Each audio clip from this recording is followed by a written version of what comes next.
దేవునికి మహిమ కలుగును గాక. అందరూ కూర్చోండి.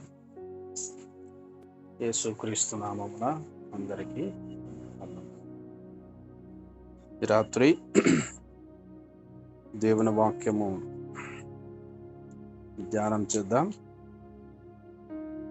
కీర్తనల గ్రంథము 90వ కీర్తన. కీర్తనల గ్రంథం 90వ కీర్తన 12వ చరణం.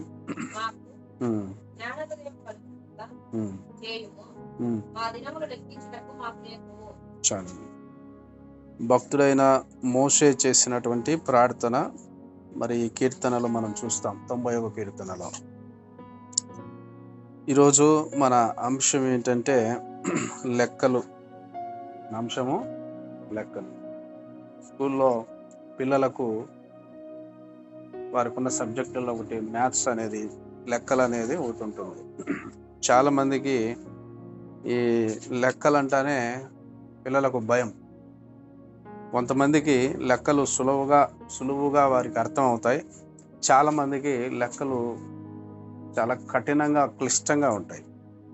కొంతమంది లెక్కలు అంటానే భయం వచ్చేస్తుంది, క్లాసులు ఎగరగొడుతుంటారు. లేకపోతే వాళ్ళు అర్థం కాకోకుండా ఆ దాంట్లో ఫెయిల్ అయిపోతూ ఉంటారు. కొంతమంది ఆ లెక్కల సబ్జెక్ట్లో మంచి ఉత్తీర్ణత, మంచి మార్కులు తెచ్చుకుంటూ ఉంటారు. మరి ఒక వ్యక్తి మంచి స్థానానికి పోవాలంటే లెక్కలు బాగా తెలిసి ఉండాలి. బాగా లెక్కలు తెలిసిన వ్యక్తే గొప్ప స్థానానికి వెళ్తాడు. కనుక మన జీవితం కూడా మరి ఈ లెక్కలు తెలిసింటేనే మన కుటుంబాన్ని కూడా బాగా కట్టుకుంటాం. లెక్కలు తెలియకపోతే కుటుంబంలో తారుమారైపోతాం, ఫెయిల్ అయిపోతూ ఉంటాం. అందుకనే లెక్కించడానికి మనం నేర్చుకోవాలి. మరి లెక్కలు తెలియకపోతే పిల్లలు స్కూల్కు వెళ్ళి నేర్చుకోవాలి, వారిని అడిగి నేర్చుకోవాలి. తెలియకపోతే లేక దాని కొరకు మళ్ళా ప్రత్యేకంగా ట్యూషన్కి వెళ్ళి ఆ లెక్కలు సబ్జెక్టు నేర్చుకోవాలి. ప్రత్యేక శ్రద్ధ పెట్టి నేర్పించే గురువు దగ్గర నేర్చుకుంటే మరి లెక్కలు వస్తాయి. అలాగే మన జీవితంలో లెక్కలు మనకు నేర్పించేది దేవుడు, మన గురువు యేసుక్రీస్తు. ఆయన దగ్గర మనం నేర్చుకోవాలి. మోషే అంటున్నాడు, ప్రార్థన చేస్తున్నాడు, మాకు జ్ఞాన హృదయము కలుగునట్లుగా చేయుము, మా దినములు లెక్కించుటకు మాకు నేర్పుము. జీవితంలో ఎన్నో లెక్కలు ఉన్నాయి, ప్రతిదానికి లెక్క ఉంది. మనం ఈరోజు 3 లెక్కలు చూద్దాం. ప్రతిదీ కూడా లెక్క ప్రకారంగానే లెక్కలు ఉంటాయి. ప్రతిదానికి లెక్కలు ఉంటాయి. మనం చేసే పనులకు లెక్కలు ఉంటాయి. సంసారం చేయాలంటే దానికి లెక్కలు ఉండాలి. కొంతమందికి ఏమీ తెలియదు, సంసారం అంటే ఏమి తెలియదు, పెళ్ళిళ్ళు చేస్తారు, వాళ్ళకి లెక్కలు తెలియదు. పప్పు చేయాలంటే దాంట్లో ఉప్పు ఎంత వేయాలా, మిరపకాయలు ఎంత వేయాలా, బ్యాళ్ళు ఎన్ని వేయాలా, అది ఎట్లా ఉడకాలో కూడా తెలియదు, కానీ పెళ్ళిళ్ళు మాత్రం చేస్తారు. వంట చేసేకి ఒక లెక్క ఉండాలా, ఎంత ఉప్పు వేయాలా, ఎంత కారం వేయాలా, ఎంతసేపు ఉడకాలా. అన్నం వంచాలంటే అన్నం ఎంత ఉడికిండాలా, దానికి ఓ లెక్క ఉంది. ఇంటిని సర్దాలంటే దానికి ఓ లెక్క. పిల్లలకు మరి వారానికి సరిపోయే బట్టలు ఉన్నాయా, మరి స్కూల్కి వెళ్ళే బట్టలు అవి చూసుకోవాలి, అదే దానికి ఒక లెక్క ఉంటుంది. పని ఎన్ని గంటలు చేయాలని ఒక లెక్క, వంట ఎంతసేపు చేయాలో ఒక లెక్క. ఏంటి, ఇవన్నీ లెక్కలు ఉండాలన్నమాట. లెక్కలు ఉంటేనే పని జరిగేది. లెక్క లేకపోతే గుడ్డోడు దారాడినట్టు దారాడితే అది అలాగే ఉంటుంది అన్నమాట. కాబట్టి ప్రతి దానికి కూడా లెక్కలు ఉంటాయి. మనకు మన జీవితమే ఒక రకంగా చెప్పాలంటే లెక్కలపైన ఆధారపడి. మనం పనుకునేదానికి ఇన్ని గంటలని ఒక లెక్క ఉంది, పని చేసేదానికి ఇన్ని గంటలని లెక్క ఉంది. 6 రోజులు పని చేయాలి, 7వ రోజు దేవుని మందిరానికి వచ్చే ఒక లెక్క ఉండాలి. మనము ఈ లెక్కలు తెలిసింటేనే దేని వాళ్ళని. లెక్కల్లో ఏముంటాయంటే, లెక్కల్లో గుణింతాలు ఉంటాయి, తీసివేతలు ఉంటాయి, భాగాహారాలు ఉంటాయి, కూడికలు ఉంటాయి, ఇవన్నీ ఉంటాయి అన్నమాట. అంటే ఎక్కడ దేనికి ఎంత ఇవ్వాలా, ఎన్ని భాగాలు చేయాలా, లేకపోతే దీంట్లో నుంచి ఎంత తీసేయాలా, ఈ దీన్ని ఎన్ని భాగాలు చేయాలి, ఇవన్నీ కూడా లెక్కల్లో వస్తాయి. పాఠ్య పుస్తకాల్లో ఉన్న లెక్కలే కాదు, మన జీవితానికి కూడా లెక్కలు ఉంటాయి. ఆ జీవిత లెక్కలు ఒకవేళ నువ్వు చదువు రాకపోయినా పర్వాలే, నీకు ఓనామాలు తెలియకపోయినా పర్వాలే, కానీ జీవితంలో లెక్కలు మాత్రం ఖచ్చితంగా తెలిసి ఉండాలి. కానీ కొన్నిసార్లు ఏమంటారంటే చదువుకున్నోడు కంటే బట్టలు ఉతికేవాడు మేలు అంటారు. ఇప్పుడు చదువుకున్నాడు కానీ లెక్కలు తెలియవు అంట, అంటే లెక్కలు పెట్టు, కానీ బట్టలు ఉతికే అయినా బాగా లెక్కలు పెడతాడు. కాబట్టి మన జీవితం కూడా సజావుగా, సాఫీగా, తలకిందులు కాకోకుండా లెక్క ప్రకారంగా, దేని ప్రకారం వేసిన లెక్క ప్రకారంగా నడవాలి. మనం లెక్క తప్పకూడదు, అంచనాలు తప్పకూడదు. అది ఒక వ్యక్తి జీవించే తెలివైన జీవితం, తెలివిలేని జీవితం కాదు. అందుకని పెద్దలు ఏమన్నారంటే తెలివి ఒకరి అబ్బసొత్తు కాదు అన్నారు. వాడికి తెలివి బాగుంది, వీడికి తెలివి బాగుంది కాదురా, అది ఎవరికో వచ్చింది, ఒక సొత్తు, ఒకరి సొత్తు కాదు అది. మరి అందరికి ఎవరైతే ఆ తెలివి జ్ఞానం కోరుకుంటారో అది అందరికీ దేవుడి ద్వారా ఇవ్వబడుతుంది. ఇచ్చేవాడెవరు? అందుకనే యాకోబు పత్రిక 1:5 అన్నాడు, మీలో ఎవరికైనా జ్ఞానం కొదువుగా ఉన్న ఎడల అతడు దేవుణ్ణి అడగాలి. జ్ఞానం అడగడం అంటే లెక్కలు వేసే జ్ఞానమే, లెక్కించుకునే ఆ తత్వం, ఆ జ్ఞానం దేవుడు ఇచ్చితేనే వచ్చేది అది, ప్రియులారా. కాబట్టి ఇక్కడ మోషే ప్రార్థన చేస్తున్నాడు, మాకు జ్ఞాన హృదయము కలుగునట్లుగా చేయము, మా దినములు లెక్కించుటకు మాకు నేర్పము. మొట్టమొదటి లెక్క దినములను లెక్కించుట, లేక సంవత్సరములను లెక్కించుట. ప్రియులారా, మన జీవితాన్ని మనము లెక్క వేసుకోవాలి. మన దినములు ఎన్ని, మన సంవత్సరాలు ఎన్ని, మన ఆయుష్ ఎంత, ఇప్పటికి ఎన్ని సంవత్సరాలు జీవించావు, ఇప్పటికి ఎంత వయసు నీది, ఇంకెన్ని సంవత్సరాలు ఉంటావు భూమి మీద. కొంతమంది ఇంకా ఎన్ని సంవత్సరాలు ఉంటామో తెలియకుండానే జీవిస్తూ ఉన్నారు. గుటక్కమని కళ్ళు మూసే టైంలో అప్పుడైపోయింది ఆ జీవితం అనుకుంటా ఉన్నారు. అందుకని మానవుని జీవితం అంట 3 నాళ్ళ ముచ్చట. నిన్న పుట్టినాడు, ఈరోజు పెరిగినాడు, రేపు చచ్చిపోతాడు. అది 3 నాళ్ళ ముచ్చట, 3 రోజుల జీవితం. కానీ ఈ 3 నాళ్ళ ముచ్చటకు మనిషి లెక్కలు తెలుసుకోకుండా చాలా ఉంది అనుకుంటా ఉన్నాడు అండి.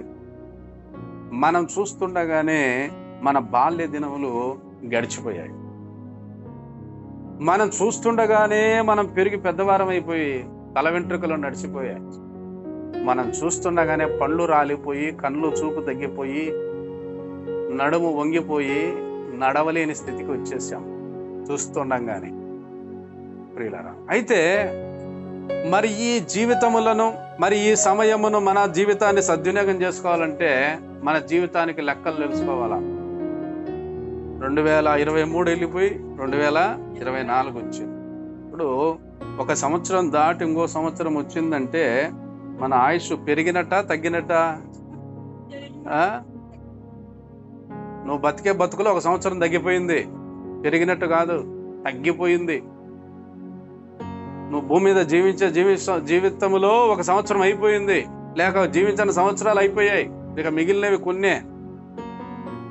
దాన్ని మనం సద్వినియోగం చేసుకోవాలంటే అదే ఎఫెసీ పత్రిక 5:15 ప్రకారంగా, దినములు చెడ్డవి గనక మీరు సమయమును పోనీయక సద్వినియోగం చేసుకోవడం అంటే మరి సూర్యుని ఆపమని కాదు దాని అర్థం, తిరిగే గడియారం యొక్క ముళ్ళును ఆపమని కాదు దాని అర్థం.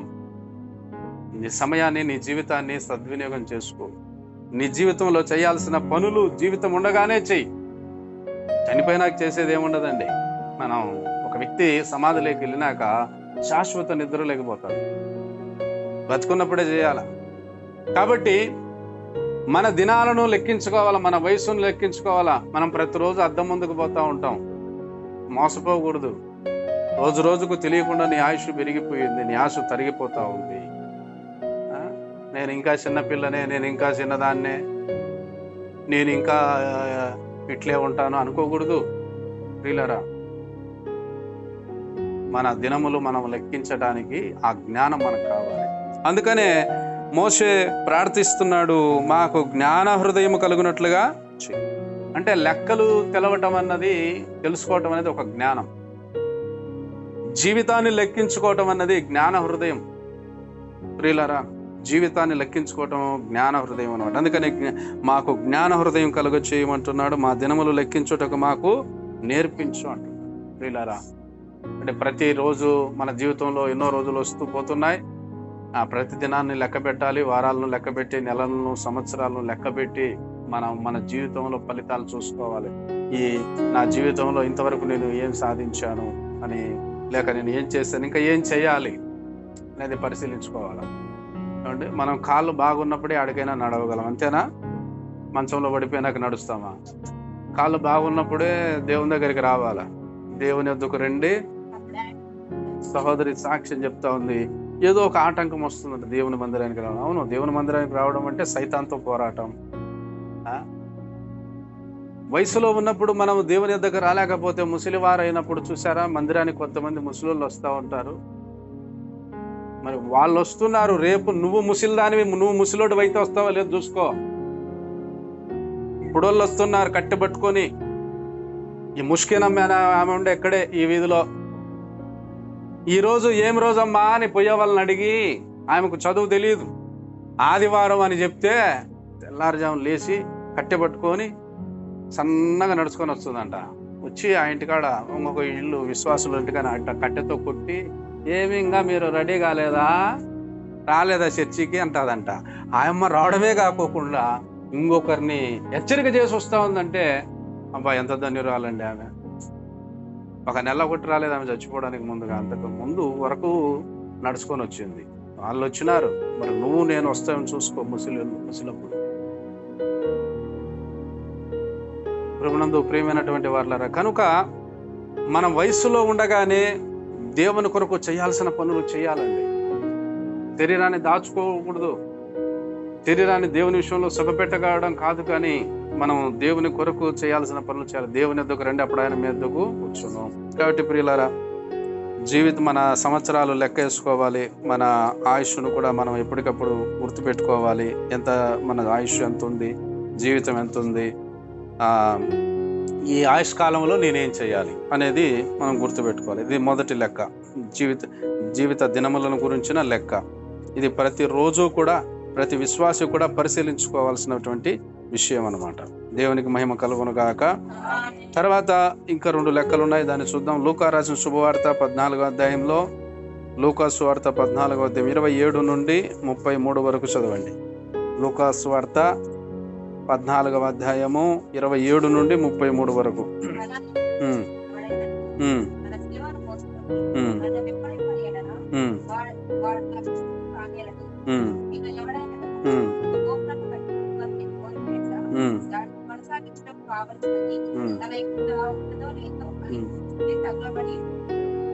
తగలబడి మొదట లెక్క చూసుకొనడా, చూసుకొని ఎడలా అతడు దాని జ్ఞానం చేసి దానికి లేకపోయినందున చూచివారందరూ ఈ మనిషిని పట్టకపోయింది కానీ కొనసాగింపలేకపోయినని అతని చూచి ఎగతాళి చేయసాగు.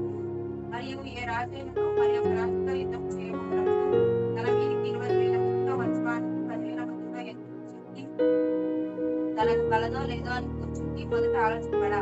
శక్తి లేని ఎడలా అతను దూరంగా ఉన్నప్పుడే రాయబారం పంపి సమాధానం చేసుకుంటుంది కదా.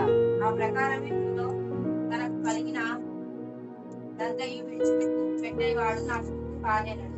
చాలా ఇక్కడ యేసు ప్రభువు తనను వెంబడించటం గురించి బోధిస్తూ, ఎవడైనను తనను వెంబడించాలంటే వారు తనను తాను ఉపేక్షించుకొని తన సిలువనెత్తుకొని నన్ను వెంబడించాలి అని చెబుతూ, దానికి ఉదాహరణగా కొన్ని 2 లెక్కలు చెప్పినాడు. ఆ 2 లెక్కలు, ఒకటి మనం చూస్తే గోపురము కట్టించే దాని గురించినటువంటి లెక్క. ఇశ్రాయేలు దేశంలో మరి ద్రాక్ష తోటలు అనేవి ఉంటాయి. ఆ ద్రాక్ష తోటలలో ఒక్కొక్క తోటలో మరి ఆ తోట యజమానుడు గోపురం కట్టిస్తాడు. గోపురం ఎందుకు కట్టిస్తాడు అంటే ఆ గోపురం పైకి ఎక్కితే తన తోట అంతా కనపడుతుంది, లేక ఆ గోపురం పైకి ఎక్కితే తన పశువులన్నీ కనపడతాయి, తన పనివారంతా కూడా ఆ తోటలో ఎక్కడెక్కడ పనిచేస్తున్నారు అన్న విషయాలు ఆ గోపురం మీదకి ఎక్కి చూస్తాడు. ఎత్తైనటువంటి ఒక గోపురాన్ని తోటల్లో కట్టేవారు అనమాట. కనుక ఈ గోపురం కట్టడానికి మరి ముందు దాన్ని కట్టాలంటే ఏం చేసేవారు అంటే 28లో అంటున్నాడు, మీలో ఎవనికైనాను ఒక గోపురం కట్టింప కోరిన ఎడల దానిని కొనసాగించుటకు కావలసినది తన యొద్ద ఉన్నదో లేదో అని కూర్చుండి తగులుబడి మొదట లెక్క చూచుకొనడా. చూడండి, గోపురం కట్టించాలి, ఇల్లు కాదు గోపురం, ఇల్లు వేరు గోపురం వేరు. ఇంటికంటే ఒకవేళ చిన్నది కావచ్చు గోపురం కట్టడం, లేకపోతే ఈ గోపురం కట్టడమైనా కానీ ఒక ఇల్లు కట్టడమైనా కానీ దానికి ముందుగా ఒక వ్యక్తి ఏం చెయ్యాలి, ఎలాంటి లెక్క చూసుకోవాలో చెప్తున్నాడు. దానిని కొనసాగించుటకు కావలసినది తన యొద్ద ఉన్నదో లేదో అని కూర్చుంటాడంట.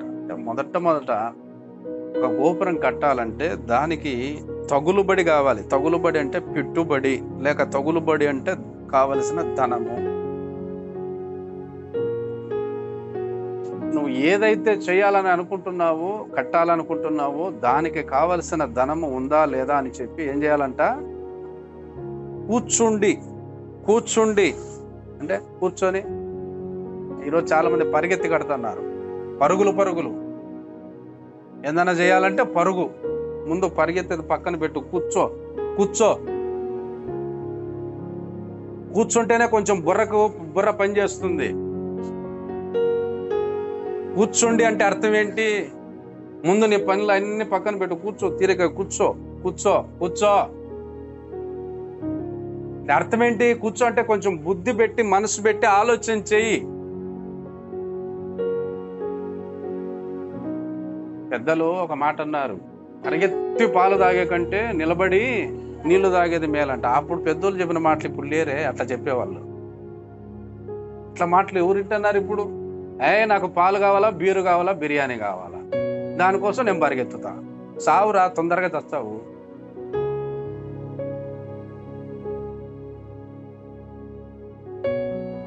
పెద్దల మాటలు చద్ది మూటలు అని చెప్పేవారు.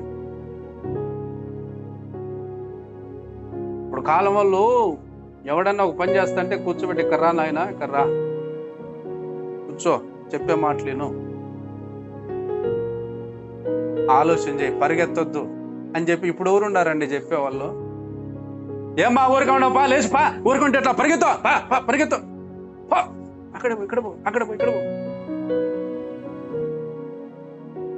బైబిల్ కూడా చెప్తుంది, నెమ్మది లేకుండా విస్తారమైన ధనం ఉండుట కంటే యెహోవా యందు భయభక్తులతో కూడా.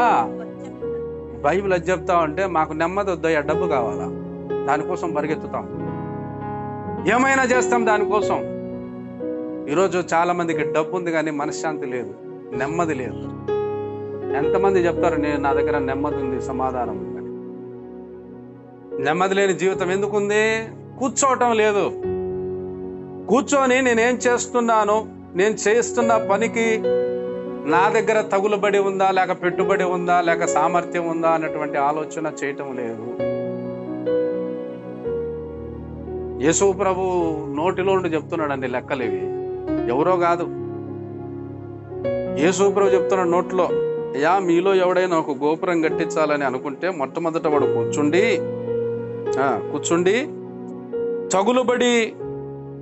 తగులుబడికి మొదట లెక్క చూసుకోడా. ఎంతుంది డబ్బు నీ దగ్గర, నువ్వేం చేయాలనుకుంటున్నావు, అది సరిపోతుందా లేదా? ఆ సరిపోయినది నీ దగ్గర ఉన్నప్పుడే కదా నువ్వు పని మొదలు పెట్టాలి అన్నటువంటి లెక్కచారం అప్పట్లో ఉందండి, ఇప్పుడు లేదండి. ఇప్పుడు మన దగ్గర ఇప్పుడు లెక్కలు ఎట్లున్నాయంటే మన దగ్గర 10,000 రూపాయలు ఉంటే 1,00,000 రూపాయల పని మనము మొదలు పెడతాం. ఉండేది 10,000, 1,00,000 రూపాయల పని మొదలు పెడతాం. అది ఎక్కడి నుంచి వస్తుందో తెలియదు. మరలా లాస్ట్కి ఏమంటామంటే దేవుని మీద వేసేస్తాం, నా అంతా దేవుడే చూసుకుంటాడు. ఇది ఎట్లుంటుందో తెలుసా? నీ దగ్గర ఏమి లేదు, దూకుతున్నావు బాయిలోకి, దూకి ఏమంటే దేవుడే చూసుకుంటాడు అని అంటున్నావు. అంటే దాని అర్థం ఏంటంటే దీపం ముట్టించి రోడ్లోకి ఎత్తుకుపోయి దేవుడే కాపాడుతాడు ఈ దీపాన్ని అన్నట్టుంటున్నాను. గాల్లో దీపం పెట్టినట్టే ఒక సామెత ఉంది. గాల్లో దీపం పెట్టి దేవుడే కాపాడుతాడు అన్నాడంట ఒక ఆయన. దేవుడు కాదు కాపాడాల్సింది, నువ్వు కాపాడాలి దాన్ని.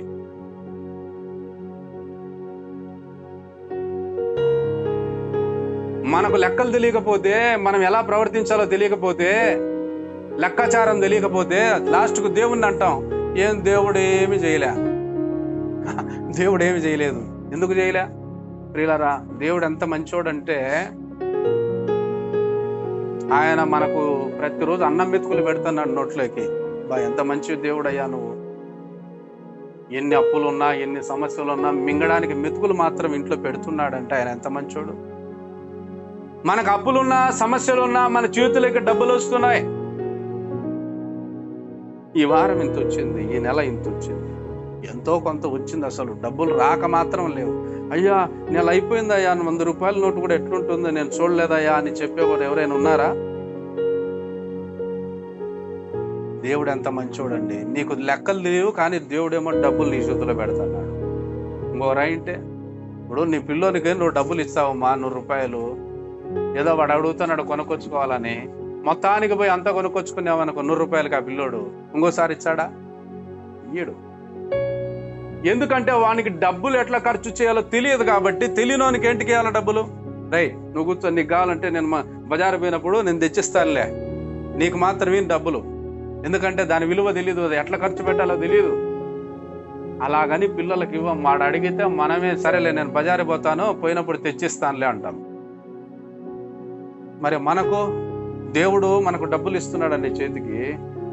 ఇది ఎలా ఖర్చు పెట్టాలో తెలియక ఖర్చు పెడుతున్నామో, అయినా దేవుడు మనకు డబ్బులు ఇస్తూనే ఉన్నాడే. ఆయన ఎంత మంచోడండి. నీకు లెక్కలు తెలియవు కదా, నీకెందుకు రా డబ్బు, నోరు మూసుకొని కూర్చో, నీకు అంత అన్నం ముద్దే కదా, ఆ అన్నం ముద్ద నేను పెడతాను. ఈరోజు ఎన్నో అనాథాశ్రమాల్లో ఏ పని చేయకుండా పూటకి ఇంత అన్నం ముద్దలు పెట్టి అనాథాశ్రమాలు ఉన్నాయి. వాళ్ళు ఏం పని చేయరు. నీకు కూడా దేవుడు అట్లా పెట్టి, నీకేంటికమ్మా నీకు కావాల్సింది ముద్దే కదా, కూర్చో ముద్ద పెడతా, నీకు డబ్బులు మాత్రం ఈయనంటే. మనకు చేతిలో అంతో ఎంతో డబ్బులు వస్తుండగానే మనకు పిచ్చి పట్టినట్టుంది. ఆ డబ్బులే కనుక రాకపోతే ఇంకెంత పిచ్చి పడుతుంది. ఎంటికలు ఎరబోసుకొని ఈదులో తిరుగుతాం మేము. అయ్యో డబ్బు లేదు, డబ్బు లేదు, డబ్బో డబ్బో డబ్బు అని. ఈరోజు చాలా మంది గుండె లబ్బు లబ్బు డబ్బు లబ్బు డబ్బు అని కొట్టుకోకుండా డబ్బు డబ్బు డబ్బు అని కొట్టుకుంటా ఉందంట. డబ్బు మీద ఉన్నంత మనస్సు దేవుని మీద లేదండి. చాలా మందికి తీరిక లేదు. ప్రార్థన చేసుకోవటానికి, దేవుని మాటలు వినటానికి, దేవుని సన్నిధికి రావటానికి తీరిక లేదు. అందుకనే యేసుప్రభు ఇప్పుడు ఒక లోకమంతా సంపాదించుకొని తన ప్రాణం పోగొట్టుకుంటే వానికి ఏమీ ప్రయోజనం. మనుషులంట లోకమంతా సంపాదించుకోవడానికి ప్రయత్నం చేస్తున్నారంట, చివరికి ఏం లాభం? ప్రాణం పోగొట్టుకొని మట్టిలోకి వెళ్తున్నారు, కానీ పోయినప్పుడు అదేమైనా వస్తా ఉందా? రావటం లేదు. గమనించండి. కాబట్టి లెక్క చూసుకోవాలి. దేనికి? నువ్వు చేసేతున్న పనికి నీ దగ్గర పెట్టుబడి ఉందా? పెట్టుబడి ఉందా? ఒకవేళ పెట్టుబడి లేదు, కొద్దిగానే ఉంది, దానికి అప్పు చేయాలి. ఈ దినాల్లో ఎలాగైపోయిందంటే అప్పు చేయకుండా ఏ పని చేసేటట్టుగా లేదండి. ఇల్లు కట్టుకోవడమే కాదు, ఇంట్లో మగ్గం నేర్చుకోవడానికి కూడా అప్పే, పెట్టుబడి అంతా అప్పే. ఒక వ్యాపారం చేయాలంటే అప్పు, ఒక ఇల్లు కట్టాలంటే అప్పు, పిల్లలను చదివించాలంటే అప్పు, బట్టలు కొనుక్కోవాలంటే అప్పు, ఇంట్లో సరుకులు కొనుక్కోవాలంటే అప్పు. అప్పు లేని జీవితం జీవించలేని జీవితం అయిపోయింది ఈ దినాల్లో. మంచిదేలండి, అప్పు చేయకుండా బతికే వాళ్ళు బహురుదుగా ఉన్నారు. కానీ అప్పు చేయటానికి మీరు బాగా గుర్తుపెట్టుకోండి, ఒక మనిషి ఇంకొకరి దగ్గర పోయి అప్పు అడిగినప్పుడు ఆ మనిషి నీకు ఇస్తున్నాడంటే అక్కడ కూడా దేవుడు సాయం చేస్తున్నాడు. ఆ వ్యక్తి నీకు ఇస్తున్నాడంటే అర్థం ఏంటంటే దేవుడు అతనికి నీ పైన నమ్మకం పుట్టించాడు, దయ పుట్టించాడు. లేకపోతే అప్పు కూడా పుట్టదు. అంటే మనకు అప్పు పుడుతుంది అన్నా కూడా అది ఎవరి సహాయమో? మన గొప్పతనం ఏం కాదు, నీ తెలియదు, నీ శక్తి, నీ బుద్ధి, నీ దగ్గర ఇంత ఆస్తుందని నీకు ఎవరు అప్పు ఇవ్వడంలే.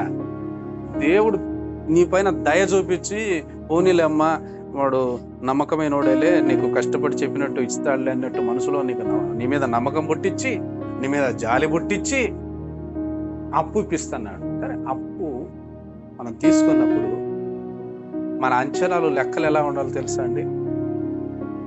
నీకు తీసుకునేప్పుడు చెప్తాం మనం, లేక ఇప్పుడు ఇన్నాళ్ళకి కట్టాలా, 6 నెలలకు కట్టాలా, సంవత్సరానికి కట్టాలా, ఇన్నాళ్ళకని ఒక లెక్క ఉంటుంది. సరే, దాన్ని తీసుకునేటప్పుడు మనం లెక్కలు చూసుకోకుండా తీసుకుంటా ఉంటాము. అది చాలా పొరపాటు. మన లెక్క ఏంటో తెలుసా? మన అప్పు ఎంత చేయాలి, మనకు అప్పు చేసే అవకాశం ఎంత అర్హత ఉంటుందో తెలుసా? మనకు అప్పు చేసే అర్హత ఎంత ఉంటుందో తెలుసా? నెలకు 10,000 నీకు ఆదాయం అనుకో.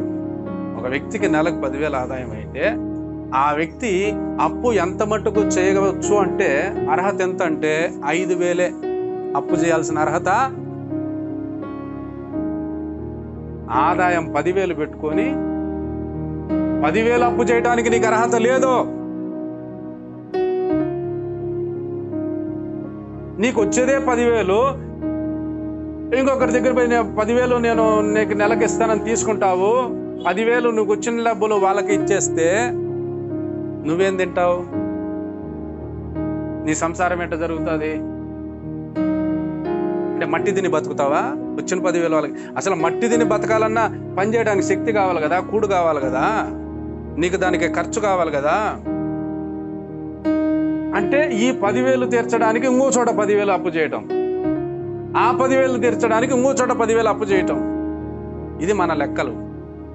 ఎంత తప్పు చేస్తున్నామో తెలుసా? నీ 10,000 ఆదాయానికి నువ్వు అప్పు చేసే అర్హత, నువ్వు తీసుకునే అప్పు ఆ అర్హత లిమిట్ ఎంతంటే 5,000.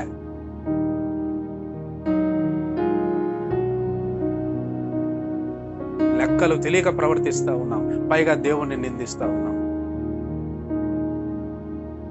నీ ఆదాయం ఎంత, నీ ఖర్చు ఎంత? పెద్దలు ఒక మాట చెప్పారు, కాళ్ళు ఎంతవరకు చాపుకోవాలంట?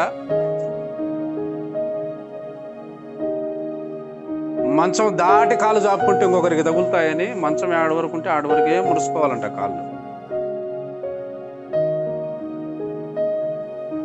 చాలా సామెతల్లో చాలా తెలివితేటలు, తెలివిని గురించిన జ్ఞానం, తెలివిని గురించిన బోధ ఉందండి. కానీ మనం దాన్ని వంట పట్టించుకోవడం లేదు, మనస్సుకు పట్టించుకోవడం లేదు. అలాంటి మాటల్ని నాకొద్దు బా, ఇవన్నీ నాకు అవసరంలే,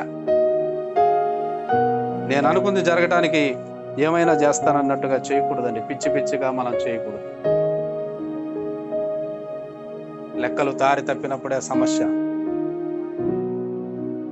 మన శక్తికి మించినటువంటి పని పెట్టుకున్నప్పుడు, భారం పెట్టుకున్నప్పుడే మనకు సమస్య.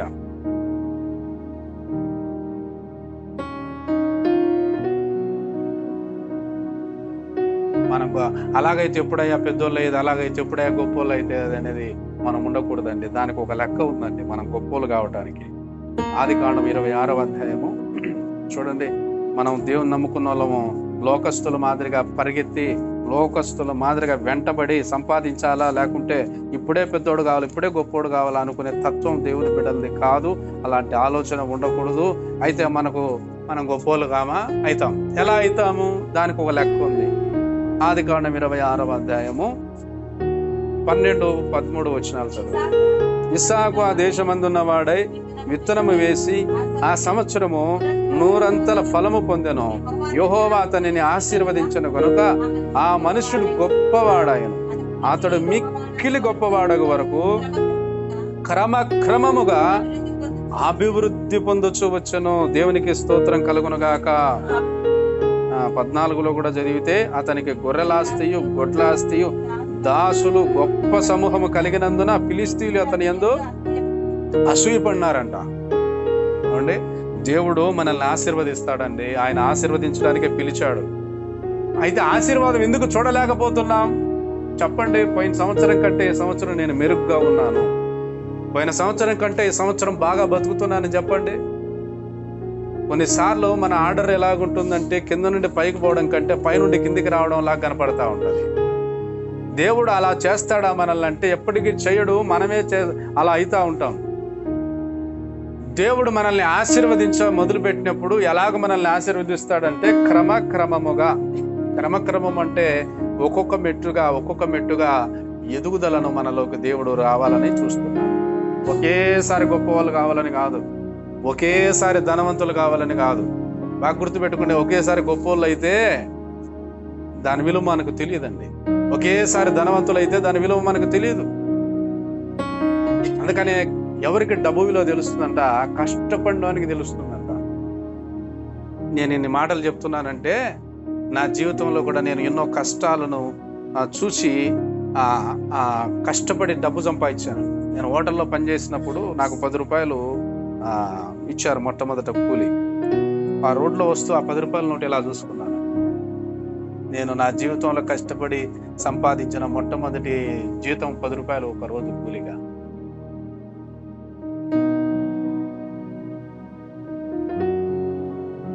కనుక ప్రభునందు ప్రియమైనటువంటి వాళ్ళరా, కష్టపడిన వానికే డబ్బు విలువ తెలుస్తుంది. కానీ అమ్మా నాయన ఆస్తి, అత్తమామల ఆస్తి, వాళ్ళు ఇచ్చిన ఆస్తి, వీళ్ళు ఇచ్చిన ఆస్తి, మట్కాలో వచ్చిన ఆస్తి, జోదంలో వచ్చిన ఆస్తికి విలువ తెలియదు. దానికి విలువ లేదు. నువ్వు కష్టపడి సంపాదించావే అప్పుడు తెలుస్తుంది విలువ. అందుకనే దేవుడు అంట అత్తమామలు ఇచ్చిన ఆస్తిని అనుభవిస్తావు, మీ అమ్మా నాయన ఇచ్చిన ఆస్తి అనుభవిస్తావు అని చెప్పలే. ఏమన్నాడు? నిశ్చయముగా నీ చేతుల కష్టార్జితము నువ్వు చేస్తావే చేత్తో పని, నేను దాన్ని ఆశీర్వదిస్తానమ్మా. ఒకటి నన్ను నమ్ముకో, రెండోది నువ్వు చేస్తున్న పనిని నమ్ముకో. ఏం పని చేస్తున్నావు, నీ పని వల్ల వచ్చే డబ్బు ఎంత, ఆదాయం ఎంత, దాని మీద దృష్టి పెట్టు. దాని మీద దృష్టి పెట్టు. దాంట్లోనే నీకు వచ్చిన దాంట్లో, నువ్వు కష్టపడే దాంట్లోనే నిన్ను ఆశీర్వదిస్తా. ఎక్కడో నుంచి వచ్చిన దాంట్లో నిన్ను ఆశీర్వదించను, నీ కష్టార్జితంలో ఆశీర్వదిస్తాను. ఇస్సాకు క్రమక్రమముగా అభివృద్ధి పొందుతూ వచ్చేసరికి ఫిలిస్తీయులందరూ అసూయపన్నారంట. బాగా గుర్తుపెట్టుకోండి. కనుక దేవుడు మనల్ని ఆశీర్వదించే వరకు మనం ఏం కలిగి ఉండాలంటే ఎదురు చూడాలి, ఓపిక కలిగి ఉండాలి. అలాగే మనకు ప్రతిదానికి లెక్క ఉండాలి. మీరు మరి లెక్కలు రాసేవారిగా ఉన్నారో లేదో తెలియదు. మీరు రాయండి. ప్రతి ఇంటిలో మీకు నెల సంపాదన ఎంత, ఖర్చు ఎంత వస్తూ ఉంది ఒకసారి రాయండి. ఒక నెలది రాయండి, ఒక సంవత్సరానికి రాయండి. ఓ 10 రూపాయల నోటు బుక్ పెట్టుకొని రాయండి. మీకు ఎంత ఆదాయం వస్తుంది, ఎంత ఖర్చు వస్తుంది, మిగులుతా ఉందా, మిగలక అప్పు చేస్తున్నారా రాయండి. దాంట్లో ఉండేది ఉన్నట్టు రాయండి, నిజాయితీగా రాయండి. లేకపోతే పిల్లలతో రాపిండి, చదువు వచ్చింటుంది కదా, పిల్లలతో రాపిండి. ఈ నెల ఈ వారం ఇంత వచ్చింది పని చేసిందని కూలి, ఈ వారం ఇంత వచ్చింది, ఈ నెల ఇంత వచ్చింది జీతము రాయ్. ఈ నెల ఇన్ని అప్పులు కట్టినాను రాయ్. ఈ నెల మన ఇంట్లో సరుకులకి ఎంత అయింది రాయ్. ఒక నెల చేసి చూడు, నీ శక్తి సామర్థ్యాలు, నీ సంపాదన ఏంటో, నువ్వు ఎక్కడున్నావో తెలుస్తుంది నీకు. మనకు అవన్నీ కాబట్టి పెద్దలు ఒక మాట అన్నారు, గాల్లో మేడలు కట్టాడు రాయుడు అంటారు. నేల మీద కాదంటే గాల్లో కడతాను అంటే అన్ని ఊహలా కాదండి. జీవితం అంటే వాస్తవం. ఒక విచారకరమైన విషయం ఏంటంటే లెక్కకు మించి అప్పులు చేసి తీర్చలేక రైలు కింద పడేవాళ్ళు, బావిలో పడేవాళ్ళు, విషాలు దాగి చచ్చేవాళ్ళు ఎంతమంది ఉన్నారండి. అప్పులు బాధ తాళలేక రైతు ఆత్మహత్య అంటాడు. రైతేంది, బ్యాంక్ ఉద్యోగి కూడా ఆత్మహత్య చేసుకుంటున్నాడు.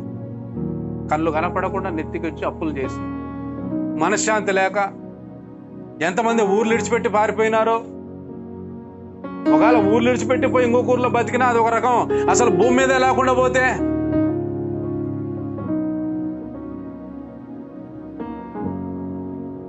ఎందుకు ఆ స్థితి వస్తా ఉందంటే లెక్కలు తెలియక.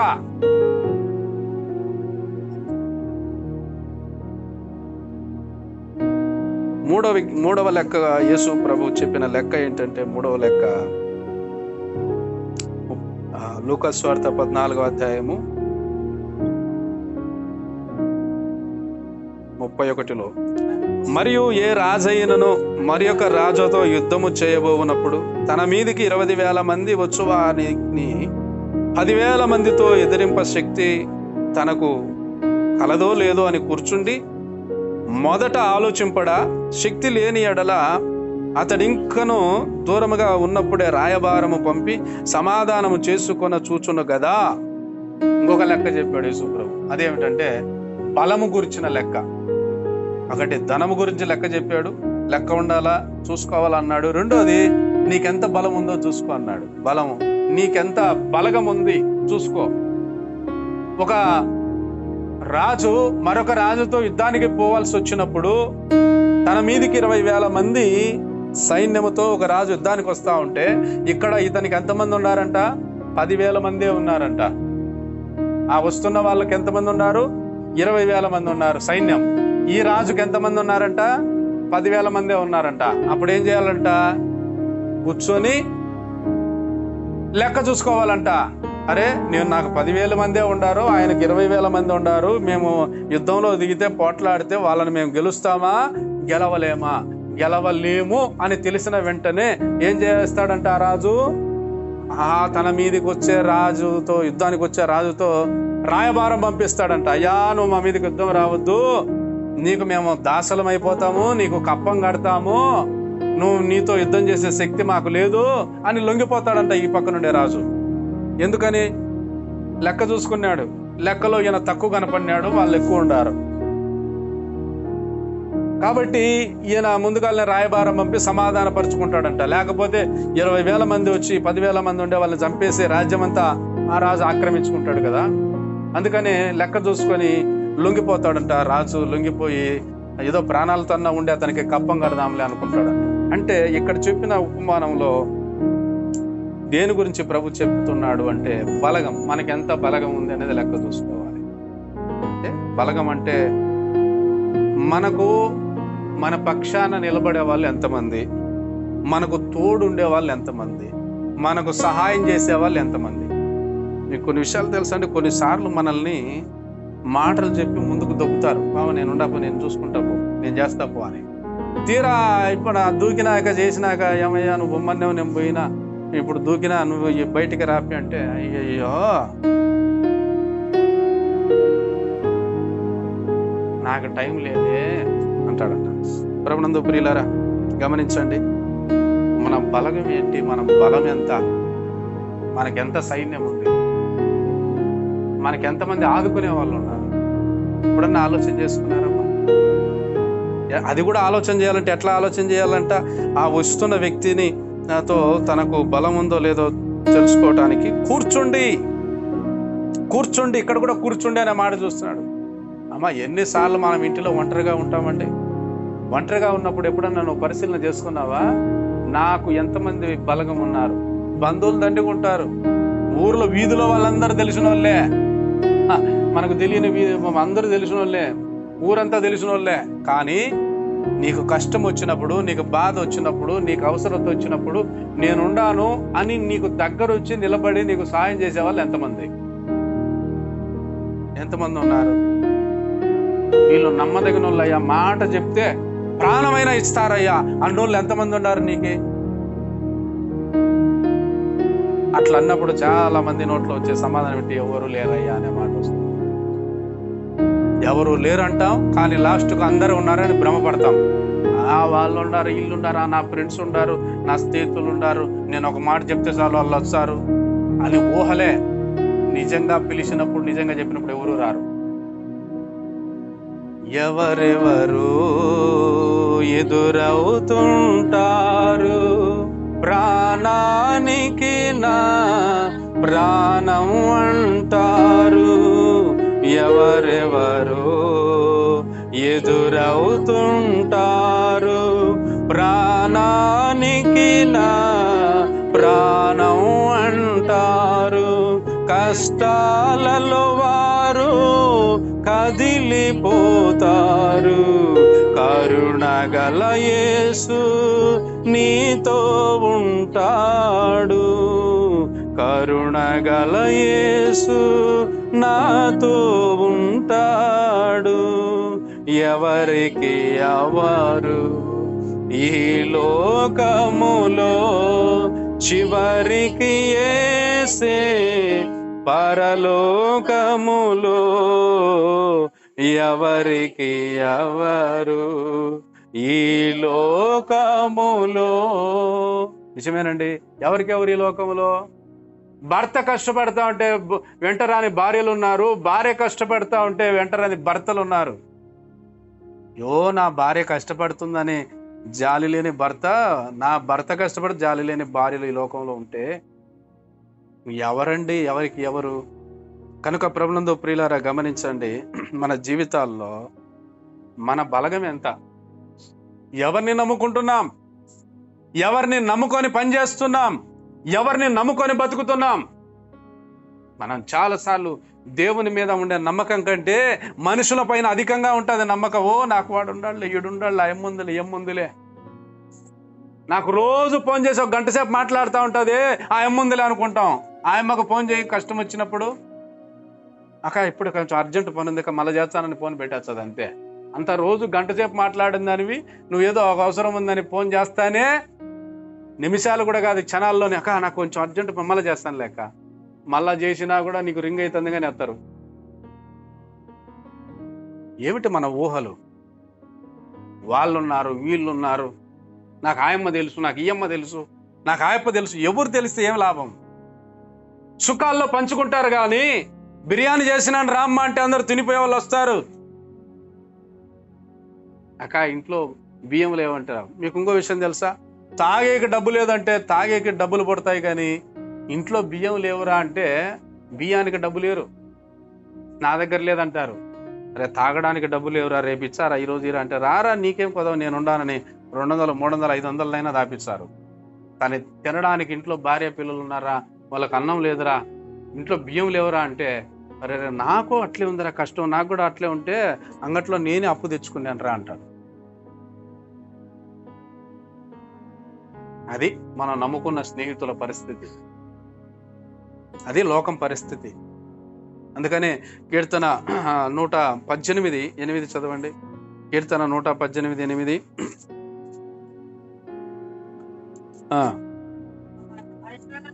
మనుషులను నమ్ముకొనుట కంటే యెహోవాను ఆశ్రయించుట మేలు, రాజులను నమ్ముకొనుట కంటే యెహోవాను ఆశ్రయించుట మేలు. కానీ దేవుని వాక్యం ఎంత బాగా చెబుతుంది. మా లోకంలో మనుష్య రీతిగా మనకు మనుషులు నమ్ముకుంటే బలం లేదు ప్రియులారా, రాజులు నమ్ముకుంటే బలము లేదు. మరి యెహోవాను ఆశ్రయించుట మేలు ప్రియులారా. అందుకనే మనం లోకాన్ని చూసి నాకు ఇంత బలం ఉందని ఎప్పుడు మురిసిపోకూడదండి. నిజమే, అందరికీ బంధువులు ఉంటారు, అందరికీ స్నేహితులు ఉంటారు, కానీ వాళ్ళ ఎప్పుడు మన వెంట ఉండరు అనేది గుర్తుపెట్టుకోండి. అవసరం వచ్చినప్పుడే, తర్వాత వాళ్ళదే మందే, మన భారం మందే, మన కష్టం మందే, మన బాధ మనదే, మన దుఃఖం మందే. బాగా గుర్తుపెట్టుకోండి. బంధువులందరూ ఎప్పుడు వస్తారు తెలుసా? పెళ్ళికి పిలిచి వస్తారు, పేరంటానికి పిలిచి వస్తారు బంధువులందరూ. యాడుండే వాళ్ళు కూడా, అమ్మా నువ్వు పడిపోయి హాస్పిటల్లో ఉండవంటే ఎంతమంది బంధువులు వస్తారండి? వస్తారు, ఒకరో ఇద్దరో. మరి పెళ్లికి వచ్చిన బంధువులందరూ ఆసుపత్రి దగ్గరికి ఎందుకు రాలే? ఎక్కడికి రావాలి? బంధువులు ఎప్పుడు అవసరం? సంతోషంలో ఉన్నప్పుడు ఆ బంధువులు, పడిపోయి బాధలో ఉన్నప్పుడు ఆ బంధువులు. పడిపోయి బాధలో ఉన్నప్పుడు నీ దగ్గరకు వచ్చి అమ్మ ఎట్టుండావని పలకరించేవాడు నిజమైన బంధువు. అది నీకున్న బలం, గుర్తుపెట్టుకో.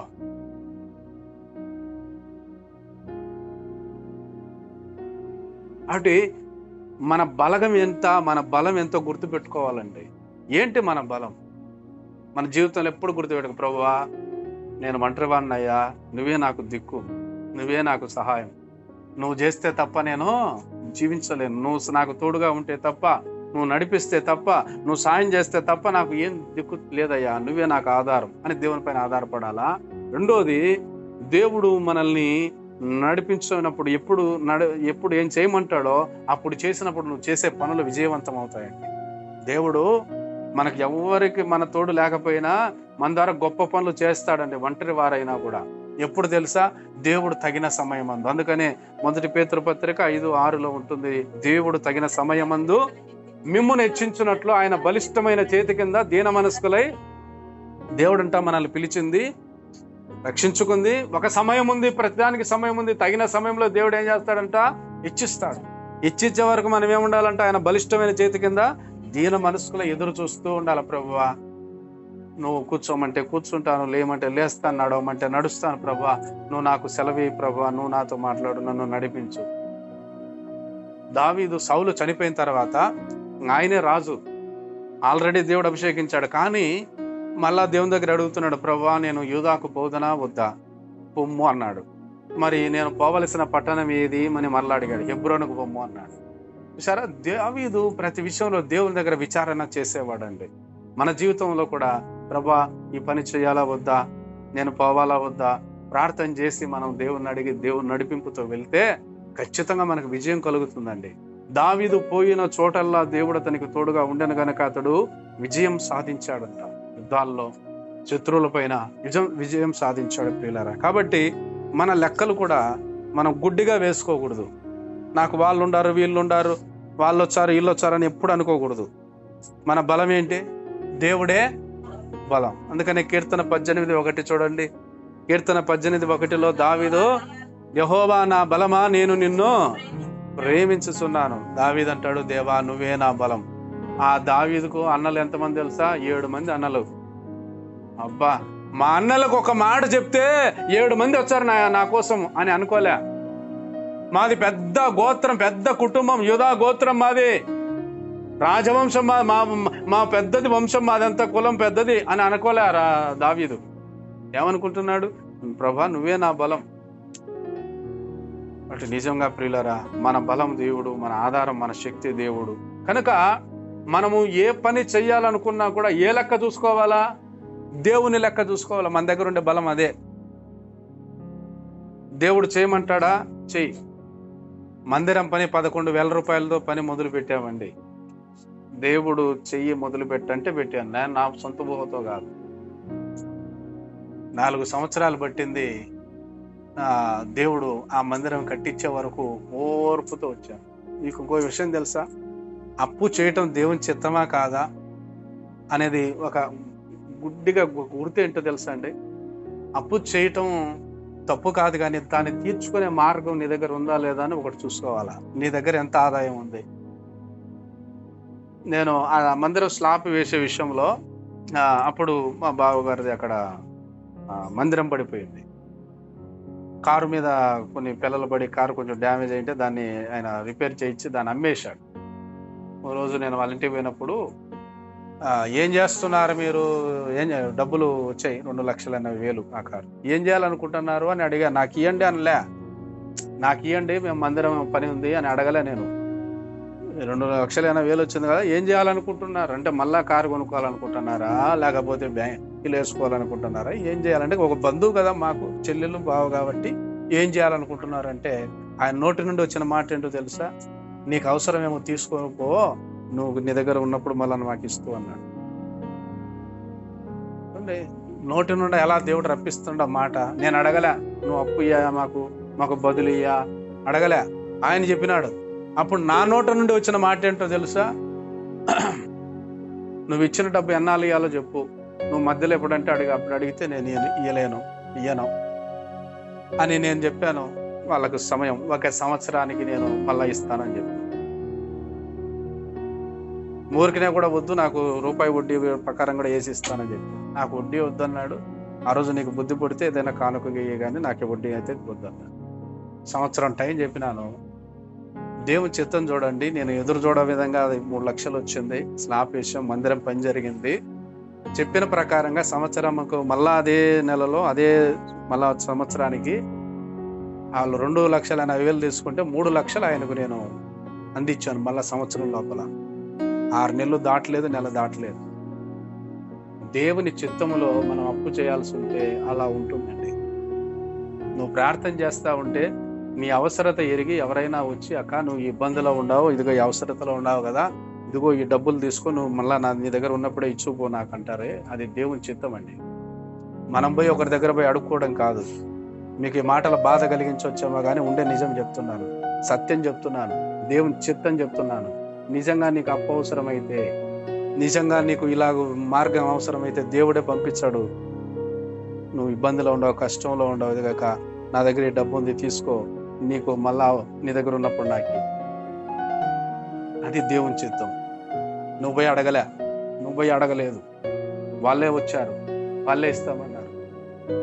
గుర్తుపెట్టుకోండి, దేవుని సహాయం అట్లా ఉంటుందండి. అది ఎలా సాధ్యమో తెలుసా? మన వాకిలి వేసుకొని ఊరంతా తిరిగితే కాదా సహాయమో, వాకిలి మూసుకొని ఇంట్లో కూర్చొని మోకరించి ప్రార్థన చేస్తే ఆ సహాయం. అమ్మా వాకిలి వేసుకొని ఊరంతా తిరిగిపో అని నేను నీకు సాయం చేస్తానులే. వాకిలి మూసుకొని లోపల కూర్చొని సాపు వేసుకొని మోకాలు లేసి కళ్ళు మూసి ఏడ్చి ప్రార్థన చేయి. ప్రార్థన ద్వారా వచ్చిన సహాయం ఎంత గొప్పగా ఉంటుందంటే అది అనుభవం, రుచి చూచి అరగడం అంటారు దాన్ని. నేను ప్రార్థన చేస్తే దేవుడు నాకు ఇది ఇచ్చాడు, నేను ప్రార్థన చేస్తే దేవుడు నాకు ఈ అవసరత తీర్చాడు. దేవుడు తీర్చినప్పుడు, దేవుడు ఇచ్చినప్పుడు మనకి ఎలా ఉంటుందంటే ఎంతో నెమ్మది ఉంటుంది, ఎంతో సమాధానం ఉంటుంది. ఒత్తిడి ఉందని ఉండదు మన పైన, నీ పైన భారం ఉండదు, టెన్షన్ ఉండదు, కలవరం ఉండదు, ఎట్లా ఎట్లా ఎట్లా అనే పరిస్థితి ఉండదు. అందుకే కదండి నీ భారం యెహోవా మీద మోపము, ఆయనే నిన్ను ఎవరంటే ఆదుకునేది ఆయనే. నువ్వు నమ్ముకున్న వాళ్ళు కాదు, దేవుడే నిన్ను ఆదుకుంటాడు. ఆయన మీద మోపు నీ భారం. కాబట్టి ప్రియులారా, ఈ రాత్రి వేళ మనం విన్న వాక్యం ఏంటంటే లెక్కలు చూసుకోవాలి. లెక్కలు తెలియకపోతే దేవుణ్ణి అడిగి, ప్రభా నాకు లెక్కసారాలు తెలియవు నాయన, నాకు జ్ఞానం లేదు ప్రభువా, నా దినములు లెక్కించుటకు నాకు నేర్పించు. నేను చేయబోయే పనుల విషయాల్లో లేక నాకు వచ్చే ఆదాయం విషయంలో నా లెక్క ఏమిటి, నేనేం చేయగలను, దాన్ని ఎలా ఖర్చు పెట్టాలి. నేను అందుకే ఇంతకుముందు కూడా చాలాసార్లు ఈ విషయాలు చెప్పాను. మీకు ప్రార్థన వచ్చినప్పుడు, ఆ డబ్బులు వచ్చినప్పుడు దేవునిలో పెట్టి ఏం చేయాలా, ప్రార్థన చేయండి. ప్రార్థన చేసి ఎలా ఖర్చు పెట్టాలా, నాయన దీన్ని మిగిలినట్లుగా ఆశీర్వదించు అని ప్రార్థన చేసి ఖర్చు పెట్టాలని చెప్పాను. అలా మనం దేవుని సన్నిధిలో ప్రార్థన చేయాలి. మూడవది, మన బలం ఏంటి అనేది కూడా మనం మర్చిపోకూడదు. మన బలం ఏంటి, ఆ బలాన్ని మనం, దేవుడే మన బలం అని తెలుసుకోవాలి. ఒకవేళ ఎవరైనా ఉండొచ్చు అండి సహాయం చేసేవాళ్ళు ఎన్నిసార్లు చేస్తారండి? ఎన్నిసార్లు మీరే చెప్పండి మీ నోటితో. అంతేనమ్మా? ఇంకెవరన్నా 4 సార్లు చేస్తారని చెప్పండి. ఎవరిని పోయినా అడిగినా అదే ఏమంటారు? ఎన్నిసార్లు అంట చేసే సాయము? 1 సారి 2 సార్లు చేస్తారమ్మా అంటే అది మానవుని లిమిట్ అదే. కానీ ఎల్లకాలం సాయం చేసేది ఎవరు? ఎప్పుడు పోయినా సాయం చేసేది ఎవరు? దేవుడు. అది మన బలం, మన ఆధారం. ఎప్పుడైనా నువ్వు ఎవరు నిజమే కష్టమమ్మా అని మనం ఎవరి దగ్గర పోతే ఎవరైనా 1 సారి చేస్తారు, 2 సార్లు చేస్తారు, 3వ సారి వస్తే నాకే కష్టమ్మా అంటారు. ఇది నిజమండి. అందుకనే మన కష్టం వచ్చినప్పుడు, మన దుఃఖం వచ్చినప్పుడు, మన అవసరతలు వచ్చినప్పుడు ప్రభు పాదాలు పట్టుకొని ఏడ్చి ప్రార్థన చేయండి. ప్రభు సెలవిస్తే ముందుకు వెళ్ళండి, లేకపోతే ఆయన సాయం చేసే వరకు ప్రార్థన చేస్తూనే ఉండండి. అది మన లెక్కలు చూసుకుంటే ఈ సంవత్సరం మన లెక్కలు చాలా చక్కగా ఉంటాయి. మన అంచనాలు తప్పకుండా ఉంటాయి. మనకున్న దాంట్లోనే ఎదగటానికి దేవుడు సాయం చేస్తాడు. మనకున్న దాంట్లోనే దేవుడు మన అవసరతలు తీరుస్తాడు, అభివృద్ధి చేస్తాడు, ఆశీర్వదిస్తాడు. ఆ విధంగా దేవుని పైన ఆధారపడదాం. మనందరి రక్షణ కొరకు యేసుప్రభు లోకానికి వచ్చి కలువరి శిలువలో రక్తం గార్చి ప్రాణం పెట్టి చనిపోయి తిరిగి లేచాడు. ప్రభు 2వ సారి రాబోతున్నాడు. ప్రభు రాకడకు సిద్ధంగా ఉన్నాం. అట్టి కృప దేవుడు మనకు అనుగ్రహించును గాక. ప్రార్థన చేద్దాం. మరి కళ్ళు మూసుకుంది. మరి రాత్రి వేళ లెక్కలు చూసుకోవటం గురించి వాక్యం విన్నాం. మన జీవితానికి సంబంధించిన లెక్కలు, మన బ్రతుకు తెరువు గురించిన లెక్కలు, మన భవిష్యత్తు గురించిన లెక్కలు మనము దేవుని సన్నిధిలో మరి లెక్కించడానికి నేర్చుకుందాం. వాళ్ళ లెక్కలు మనకు సరిగా తెలియకపోతే ప్రభా నాకు నేర్పించు నాయన అని అడుగుదాం. ప్రభు మీద ఆధారపడదాం. మరి ప్రార్థన చేసుకుందాం. మరి సోదరుడు జాషువా గారు ప్రార్థన చేస్తారు.